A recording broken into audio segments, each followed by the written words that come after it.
I argue that storytelling isn't a job, it's a vocation. You know, the sort of thing that you get yourself into because you see and you're inspired by something that's bigger than you. And this thing that is bigger than you, you celebrate it, you bask in it, be it a personal experience, be it a people, a food, a social issue. The desire to tell a story is backed by a strong need to not walk away or pretend that thing you want to talk about doesn't exist. My guest on the show today is exactly that, a storyteller who has gone above and beyond her means to make sure that the story of Africans and Black people and minorities is told in the most celebratory way possible. And I want to find out exactly what she had to do, who she had to become to do this successfully. On the show today is Patricia Bebia Mawa. And she's ready, because I'm ready. Let's go.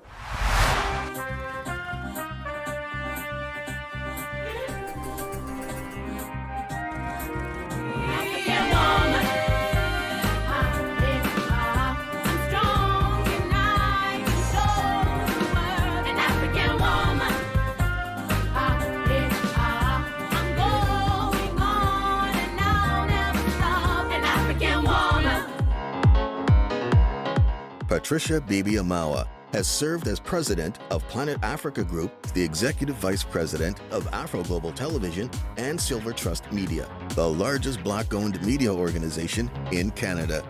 She is also the host of the Planet Africa show on Omni TV.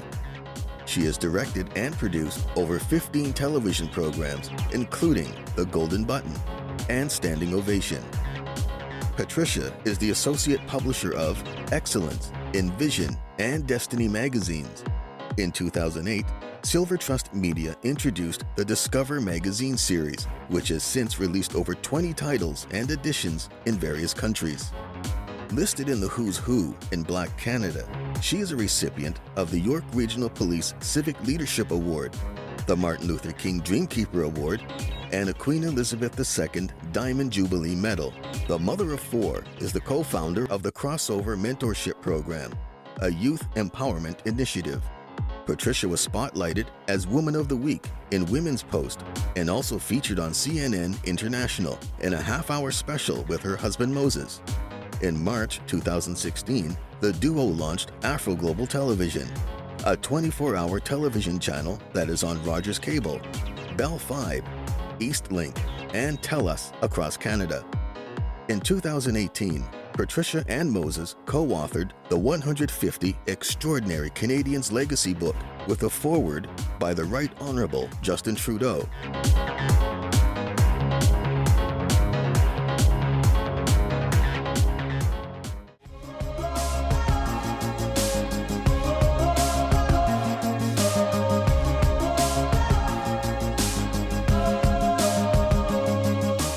Patricia, an honor to have you on the show today. I have read about you.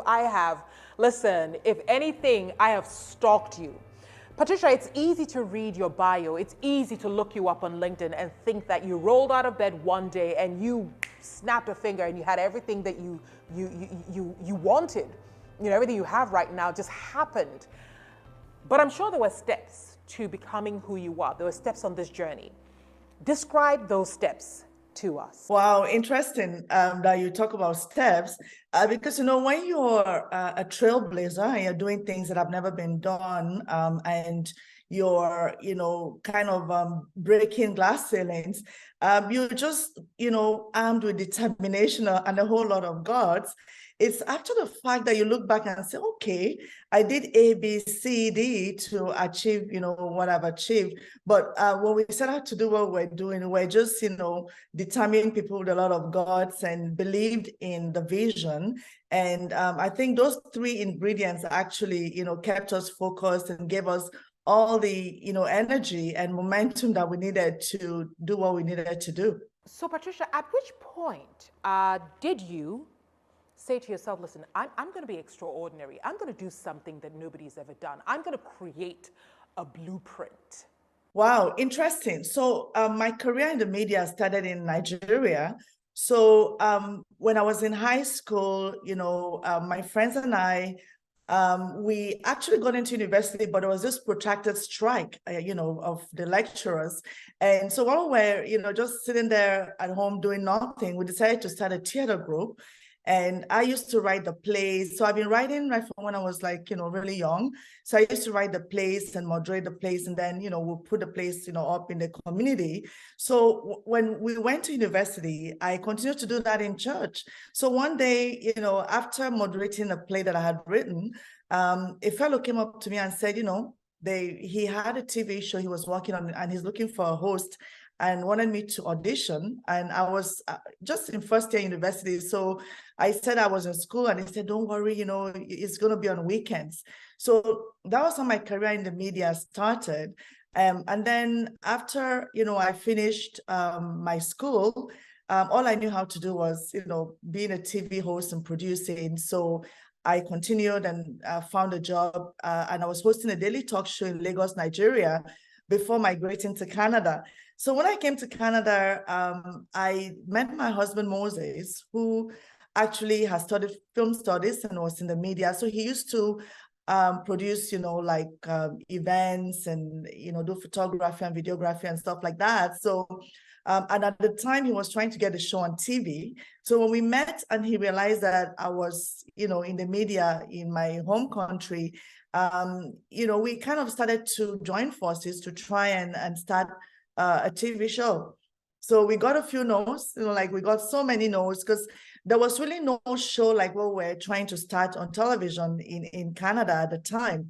And so, we had things like your community is not economically viable enough to sustain a show of this magnitude, or a mainstream channel and other shows that we have cover your community as well, but we didn't give up, right? So we kept pushing until we got the show Planet Africa on air. But then, it was just a 30-minute show. So we kept saying to ourselves, we want to do more, want to be able to showcase more success stories and inspire our community more. So I think the need and the lack of positive images on TV about our community, like here in Canada, most times when you turn on television, you see Black people involved in a lot of negative things, either, it's crime, or youth, or, young people shooting each other, or, all kinds of things. So, I mean, there were not enough positive images. And I think that's what inspired us to want to do what we did. So we started working on a 24-hour TV channel. In fact, Anita, when we had just the TV show Planet Africa on our website, we said that Planet Africa was going to evolve into a TV channel. And that was like around, 2002. And it didn't happen until 2016, but we kept working towards it. Anytime we produced something, we actually kept on working towards having that 24-hour TV channel. And when, the time was right and the opportunity presented itself, we were ready. But Patricia, in those moments when you were developing the show and aspiring to create the channel, did you ever stop and think, why are we even doing this? It's so difficult. And if you did, what did you tell yourself? How did you convince yourself to keep going? And how did you keep your head above water? Wow, this is a great question. Yes, there were moments where, I said to myself, what are we getting ourselves into? I mean, a 24-hour TV channel is not a joke. It's like feeding a giant, I always say, because, you feed a giant today, you have to feed a giant again tomorrow. It's 24 hours. There are people there when everyone is sleeping. It's 24/7, nonstop, producing, approving. It's just a lot of, pressure. And when we also looked at how much it was going to cost to do it, we were kind of like, afraid. But I say that, resilience is not that there's an absence of fear. It's moving ahead in spite of your fear. And, it's just like the story of David and Goliath. David did not just come and, just hit Goliath. He had actually overcome a lion previously. He had done a few things in the past that gave him the courage to know that, look, I got this. Same thing, because, we are entrepreneurs and we've been through a lot of challenges. We've, been able to overcome even a recession and, all kinds of things. We knew that if we put our minds to anything, we're going to be able to get it done. And, the thing with the TV channel is that we just knew that our community, needed a bigger voice in not just in Canada, but the diaspora. And we knew that this channel would be a great platform, not just to tell our success stories, but to inspire us as people of African descent who have been historically disadvantaged to aspire for higher levels of success in our different spheres. And I feel like that vision, that the strength of what we were trying to do is what gave us the energy and the strength, as I said earlier, to keep on going. And I remember when we now got a license, we tried to get coverage, on Rogers, Bell, TELUS, and all these platforms. We got coverage first on Bell, and we were trying to get coverage on Rogers. I remember the gentleman said, the fact that you have coverage on other platforms, on other cable platforms, doesn't mean that you're going to get coverage on Rogers. And it's like, we are Rogers, and all that. And he pretty much was saying, no. So this is very interesting when he said that.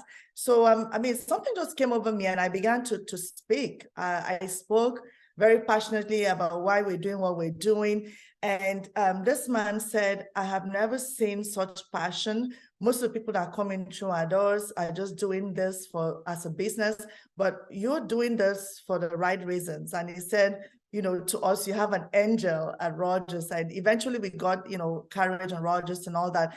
But I believe if you're doing anything in life, be it a business, a job, even a relationship, the foundation is very important. The foundation, how you set things up, and to me, I feel like the why you're doing the thing is the main thing that sustains me. If I can convince myself that there's a purpose for what I'm doing and it's going to make an impact and is, something that is rewarding in so many ways, especially rewarding to humanity, I will put my mind to it and I'll give it 120%. So I think armed with all those things and the need that we saw in the community, we just knew that it was a no-brainer, and that kept us going. If we had a no, we didn't take it as, a rejection. We took it as it's either not the time or they wanted something done better. And I always ask people when they say no to me, is there another circumstance that would have made you say yes? And a lot of people give great feedback. They'll be like, you know what, maybe if you had, ABC, if you had more funding, or if you had more this, or if you had more content, we would say yes. So, and then we go back and we tweak it. So each time we had a no, the channel that eventually carried Planet Africa is a channel that has said no to us 3 times before. So each time they said no, we asked them for feedback, and then we improved the products, and we came back, and eventually they said yes. So no is not a rejection. I don't see it as a rejection. I see it as it's not time, it's not right, or it can be done better. And I take it and I kind of, go to work and come back.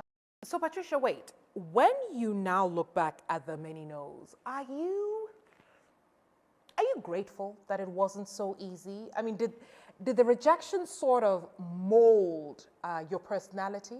I am grateful. And it's interesting that I say that now. And that's how life is, right? When you look back, you're grateful for all your struggles, because those struggles are like, the foundation of the building that is standing today. So is all this knows that shaped who I am, shaped my mindset, shaped my resilience. Each time we had a no, it was painful. But as you're saying, when we look back now, we're grateful that we got those no's, because we had a better product. It helped us to focus on excellence. It helped us to do our homework. It helped us to, do all that we needed to do, the preparation. And that's why, it's 21 years we've been doing the Planet Africa show. We have been doing it every single week now, nonstop, because we had a good foundation. And, the no's forced us to do the groundwork that we needed to do in order to stand, to succeed. Because sometimes when people, come upon success instantly, they don't have the grounding that's necessary for them to stand and to stand the test of time. And that's why sometimes you hear overnight sensations, they, fade away quickly, or they don't have the character that will sustain their success. And I think that's what, all the rejection, the no's did to us. It helped us to work harder and to make sure that each time we came back, we had a better product, we've done our homework, and we understood the industry better.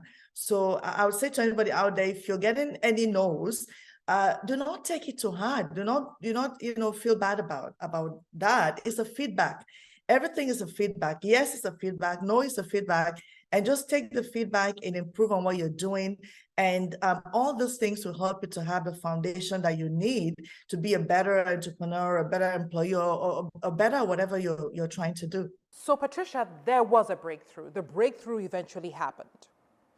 And in that moment when you finally got, your partners, lined up, your collaborators, your show was happening, what were you most excited about? What kind of conversation were you having with yourself? Yeah, it's interesting because it's almost like you're in the studio, right? You're excited to go on the air, but as soon as the lights come on, you have that, 30 seconds of, butterflies in your stomach where you're like nervous. But then once you start, to, say whatever you're saying, you kind of, begin to get into your groove. It's the same thing, we were so excited to launch the channel. It was one of the happiest days of my life. I remember it vividly. I remember the moment when the channel came on for the first time with our staff in the boardroom, the excitement, and it was just incredible. But right after that, now you start to ask yourself, how am I going to make this work? Like, this is a 24/7 business. And, when we launched the channel, Netflix wasn't a threat, but eventually you have all these things happening. And also conventional television was facing a lot of, shifts, and there were a lot of things happening, and you kind of now begin to ask yourself, did I make the right decision?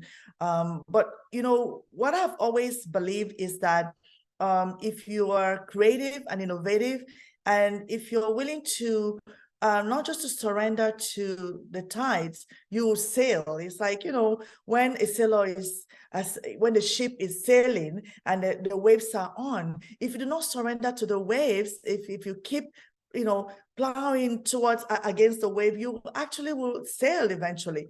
So, and that's what we've done. If plan A does not work, we try B, we try different options. We don't make money, in the conventional way that other channels make money. We've come up with so many products and programs and ideas to help the channel to survive. So I say, once, you kind of like decide that failure is not an option, you will see that, a wide array of options will kind of open up for you. And that's what has kept us. And I say fear is a good thing, because fear actually helps you to kind of know that, the road is not smooth. But then what do you do about that is what, we need to focus on. What you do after that moment that you're kind of feeling nervous or afraid, or you're looking at the future and you're uncertain and you're worried, what do you do after that? Are you going to allow that to sink you? As I said before, if you do not allow the waves to drown you, you will sail. So don't allow the waves to drown you. You kind of ask yourself, what else can I do? Okay, if this is not working, what else can I do to make it work? And at the end of the day, you see that, we always have more options than we think we do. Power and the role of fear in pursuit of greatness. We'll be back after the break with Patricia.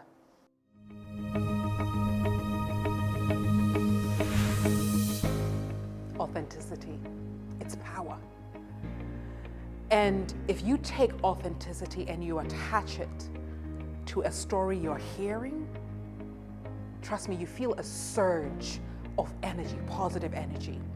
Because in those stories about challenges, overcoming them, jumping over hurdles that sometimes you even feel or felt you could never jump over, you learn that there is never, or there's nothing like a perfect journey. But there's everything about a trail that has been blazed because someone decided to keep going, to just stay focused. And these are the stories I tell right here on Sheroes. These women, they let it all out so that you can hear, you can feel, and your soul can shift. And I'm bringing you more Sheroes right here on Anita Erskine Network. Every Wednesday and every Thursday at 1900 UTC, you get to watch yet another extraordinary woman tell her authentic story so that you may learn and you may be all the better for it. The stories are coming to you. Our women are speaking. Are you listening?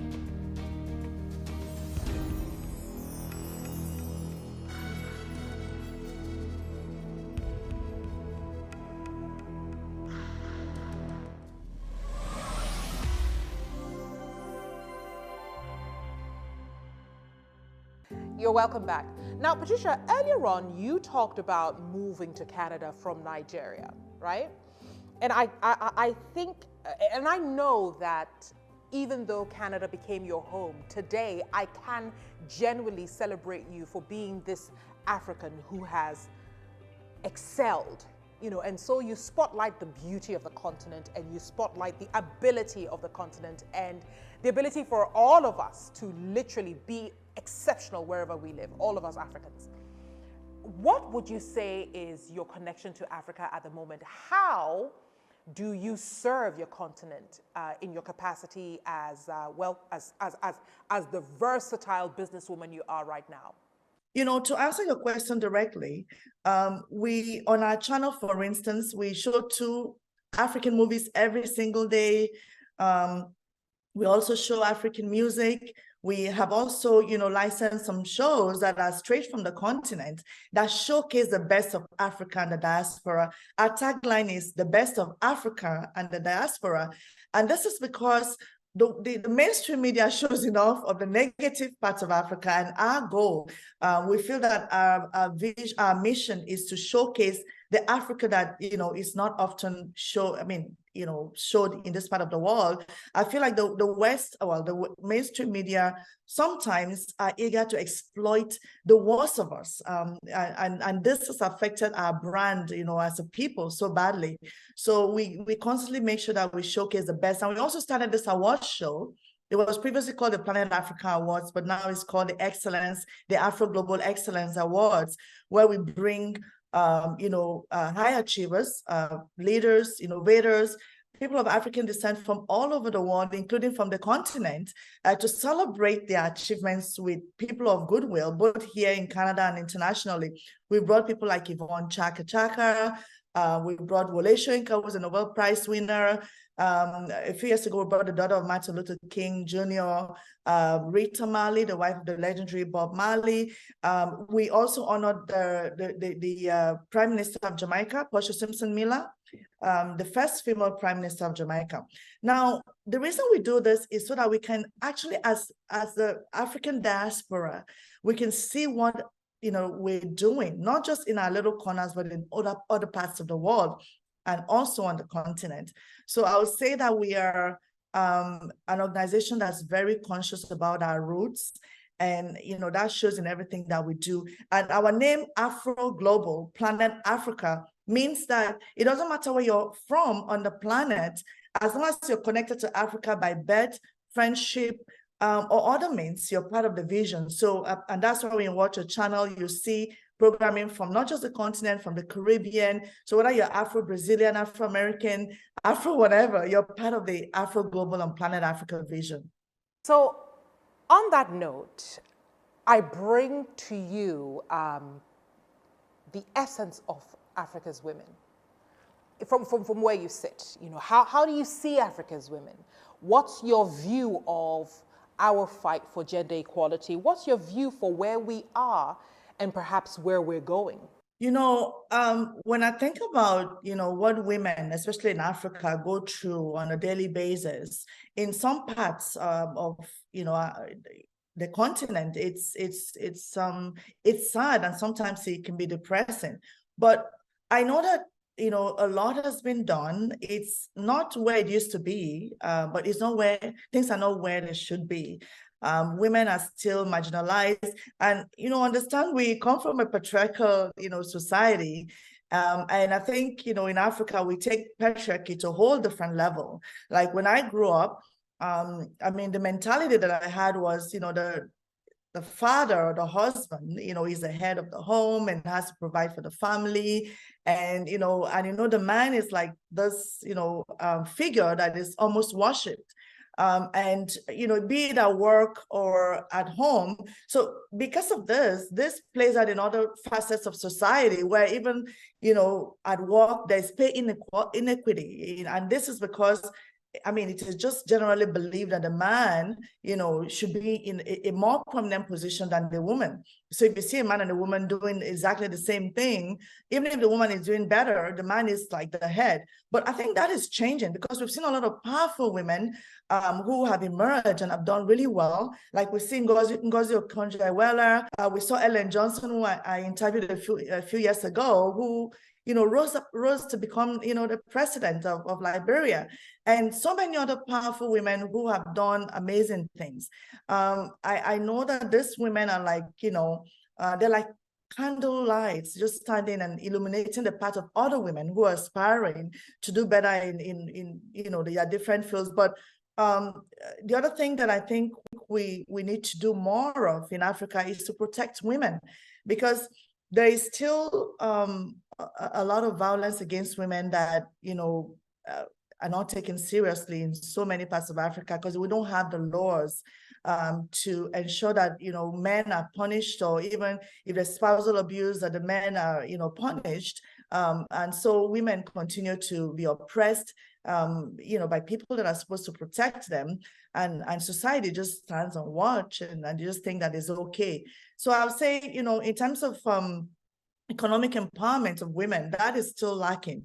So the government need to make sure that they have policies in place, not just to protect women, but to open doors for them, give them opportunities to thrive. Because believe it or not, the fact that women are not given the opportunity is affecting the economies negatively. For instance, in a country like Uganda, they have this system in place where every constituency has a male MP and a female MP. So right there is sort of like a strategy for equality. So there's one female member of parliament and a male member of parliament in each constituency. Things like that have to happen. And I think it's not just opening doors for women, but it's making sure that women have the opportunities to train because they've been historically disadvantaged, so they can, compete favorably with their male counterparts. So a lot of work still needs to be done. And I feel like those of us in the diaspora, we have to continue to advocate. I advocate a lot for women whenever I have the opportunity. I work with some NGOs in Africa to make sure that women are empowered, not just economically, but that we are able to, influence policies so that, things can be voted into law that protect women and protect the interests of women. Patricia, I have to say, I don't just value your wisdom. I value your experience, your journey, and above all, your desire to share it without holding back. The one thing that I want to find out from you is, given all the things that you've described, your journey and what you've created, what you aspire to do more of, are you guarded by a life lesson of sorts, or a life lesson? And if so, what is it? What is that life lesson you're guarded by? The key lesson that I've learned is that you need to follow your energy. So when I say energy, I'm talking about your purpose, the thing that drives you, the thing that makes you want to stay awake at night, that thing that, so find that. If you haven't found it yet, find it.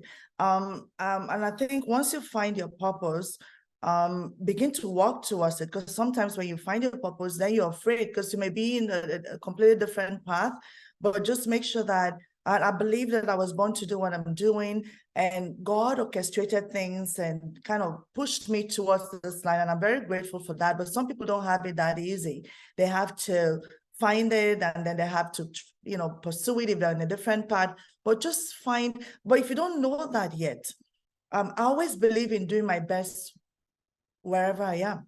So if you haven't found that thing yet, just be your best where you are. So make sure that, you know, if you're a janitor, be the best janitor that you can be. If you're, you know, if you work at a store where you're a stalker, be the best stalker that you can be. So be your best wherever you are. And I feel like your next breakthrough is predicated on how you're doing now. Imagine my story. I was, you know, moderating a play. Someone saw me doing it excellently.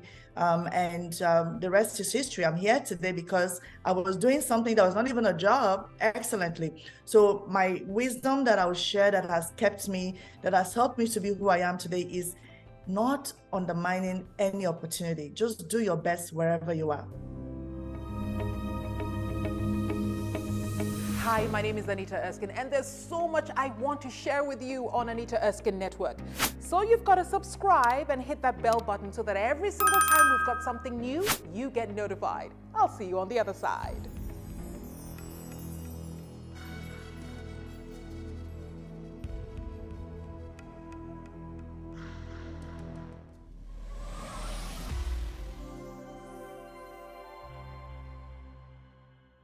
Patricia, thank you. Thank you so much for sharing your nuggets of wisdom, your story. And I like these kinds of moments, especially on Sheroes. I love the show because it essentially, it tells everyone who will pay attention that it doesn't matter how many times you've been rejected. It doesn't matter how many no's you've got. Keep going. And Patricia, I think that's what you exemplify. You embody that. Keep going. Thanks so much for coming on the show. Yeah, thank you, Anita, for having me.